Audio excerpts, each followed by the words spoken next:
Sussex have just landed on a commercial flight from LA, ready for their 4-day visit in Australia.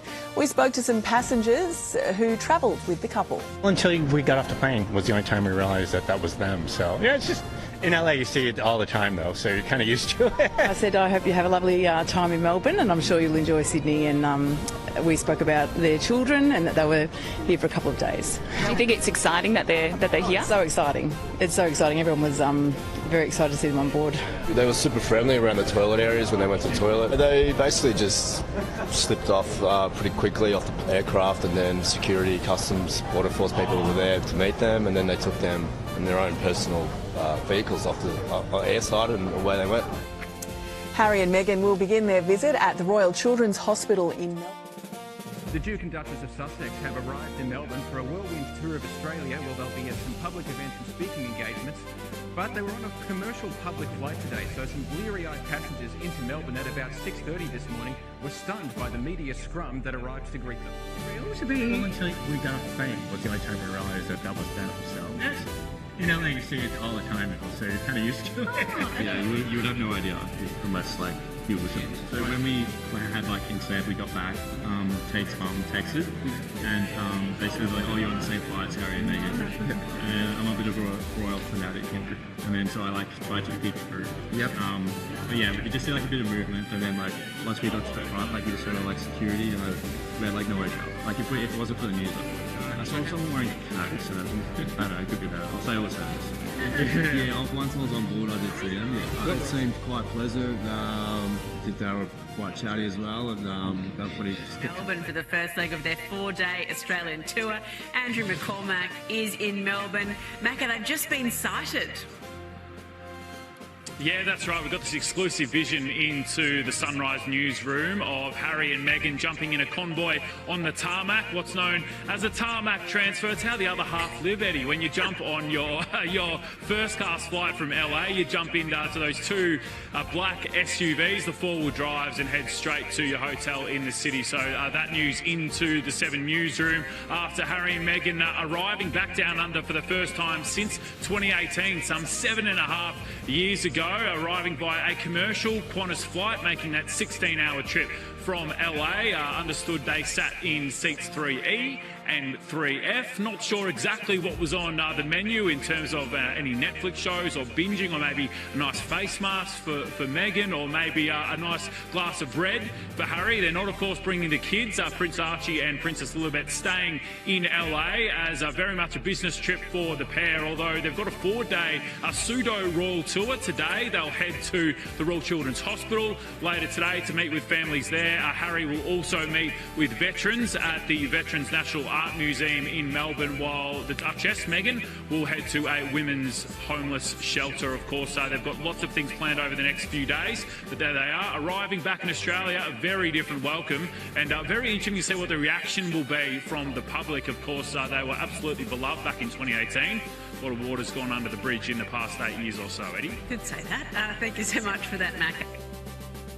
Good morning. They have touched down here in Melbourne. They have been warmly welcomed. They took a regular Qantas flight, in fact, from LA here to Melbourne. I can tell you they were sitting up at the pointy end in business class, so that would have been pretty nice. They touched down on here on the tarmac just before 6. They were then whisked away in some Range Rovers, and they have been taken away. But we did speak to quite a number of people who were sitting on that flight with them. For the most part, they were pretty excited. We even spoke to some people who sat next to them and right behind them. Well, until we got off the plane was the only time we realised that that was them. So yeah, it's just, in LA you see it all the time though, so you're kind of used to it. So what did they look like? Were they just casually getting off the flight? Yeah, really casual. Yeah, great. Yeah, they look great. I said I hope you have a lovely time in Melbourne, and I'm sure you'll enjoy Sydney. And we spoke about their children and that they were here for a couple of days. Do you think it's exciting that they're here? It's so exciting. It's so exciting. Everyone was very excited to see them on board. They were super friendly around the toilet areas when they went to the toilet. They basically just slipped off pretty quickly off the aircraft, and then security, customs, border force people were there to meet them, and then they took them in their own personal vehicles off the airside and away they went. Look, a pretty jam-packed schedule while they are here in Australia. We know that today they're going to the Royal Children's Hospital. For the next few days, a number of other charity visits as well. But on Friday, I can tell you that they will be in Sydney. So, I mean, maybe a visit to the Today Show studio. Welcome to Australia. Johannes.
Get to meet them, got to shake their hands, have a little chat. They talked to my little brothers as well. So yes, that was very nice. And did you get to meet the Queen? I did in 2011, 2010. So I told Harry that as well. So, he just asked what date it was and if I got to speak to her, which I didn't. I was like 10 at the time. So it's like a full circle moment, but it's really special them coming here for the kids. Like this hospital has done a lot for my brother. He wouldn't be here. He had holes in his heart when he was born, so it's really important them coming here and doing this for the sick kids.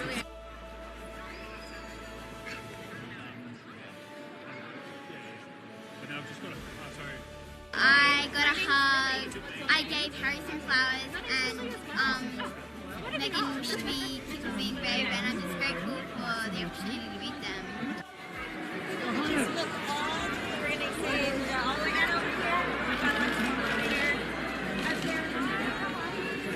Megan wished me to keep on being brave and help me through my journey.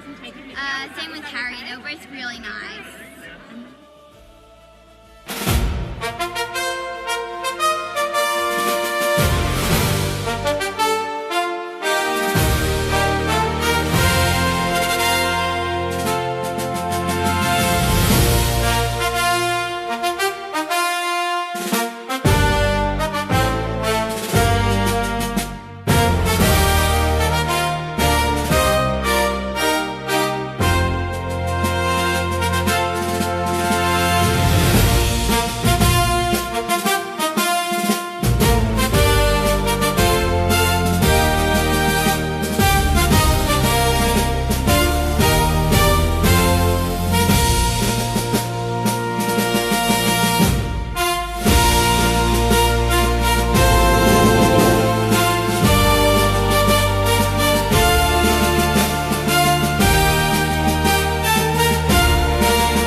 Hello friends, hello everyone. Well, what a wonderful, extraordinary welcome to Melbourne, Australia that the Duke and Duchess of Sussex have received at the Children's Hospital.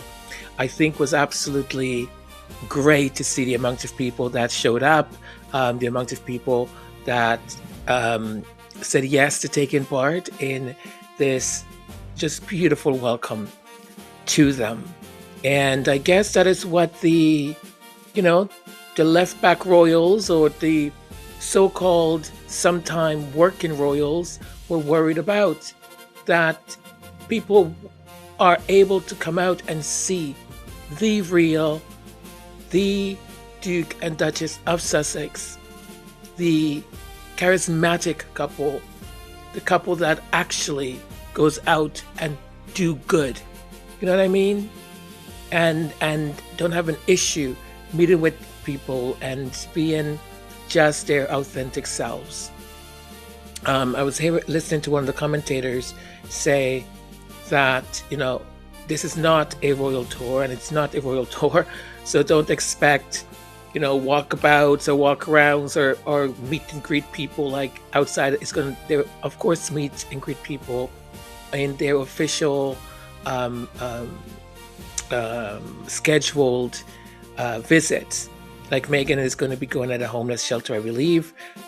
Prince Harry is going to be going to a veterans center also. So there, yes, they'll be meeting folks and so on, but don't expect like a royal tour where they're, meeting people as they get off of their convoy and so on. The interesting thing for me has been the communication in media. I'm still honestly lack. I don't know what it is. I don't know if it's the ignorance. I don't know if it's people who are not. I don't want to use the word intelligent because it's not hasn't to do with the intelligence of a person. And what I'm trying to get to is these commentators, news reporters, with some of them with their snarky little attitudes, right? Like one of them said, "Oh, did they let them in? What do you mean if they let them in? You freaking idiot!" Right? Like, oh, the hair. It is this sort of pandering to what the tabloids have been saying, what Australian news owned by Rupert Murdoch and Corp News or whatever it's called. It's so hard for me to understand someone who works in the industry, right? Yes, Sky News Australia, I get it. I honestly get it, right? But for other channels to also push that same narrative and to have one of your anchors or both or reporter with their snarky little attitudes and their condescending words, it's mind-boggling to me. It honestly is, because what it shows is your ignorance, your racism, right? Your lack of being media savvy, even though you work within the medium. So stupid. Absolutely stupid. But otherwise, things have gone, knock on wood, great so far. I just found it, I'll be honest, I found it hilarious that there was like a watch. Like, oh, they might be arriving today, they might be arriving tomorrow, but we're here at the airport. We literally a watch to like which plane will they arrive on. Um and I loved it that they were filming as the plane landed. They knew exactly the seats. Actually, I have a map here of the seats. So they were on the Qantas flight on a 787 Dreamliner. I love that aircraft. And they were in seat 3E and F, which is in the middle part here, and which would make more sense because of the configuration of the business class cabin. Not having a window seat, they would be separated. So having the two middle business class seats is just fantastic. I love how passengers said we didn't even know that they were on board, and that how friendly and nice they were to everyone who sort of approached them or said hello. And I found it so interesting also when the commentators would go, oh, and they were sitting in business class and they were up front and do you expect them to sit where? The back row in economy? It's the Duke and Duchess of Sussex. They own businesses. They are wealthy people. So, and I love when and they arrive on a commercial flight. Well, if they had arrived on a private, then it would have been a completely different narrative, right? So, anyways, it was just really great to see them. I mean, they look so good, so good. I love, and I don't usually talk about the dress Megan is wearing and this and that, but she looks fantastic. as she always does. And Prince Harry seemed like he got a little bit of a trim. His hair looks fantastic. He looks. They both look rested and wonderful. Just great. I'm very happy. So I wish upon a star that the rest, knock on wood, will go extraordinarily well, and they'll have a wonderful visit, and may all of their business endeavors that they're there to take care of will go very, very, very well also. Well, that is it for now. As I get to um, more stuff, of course, I will prepare them and then have them ready for you folks. Okay. Well, that's it. Short and sweet. Thank you. Take care of yourself. Be kind. And until we speak again. Bye for now. Mwah.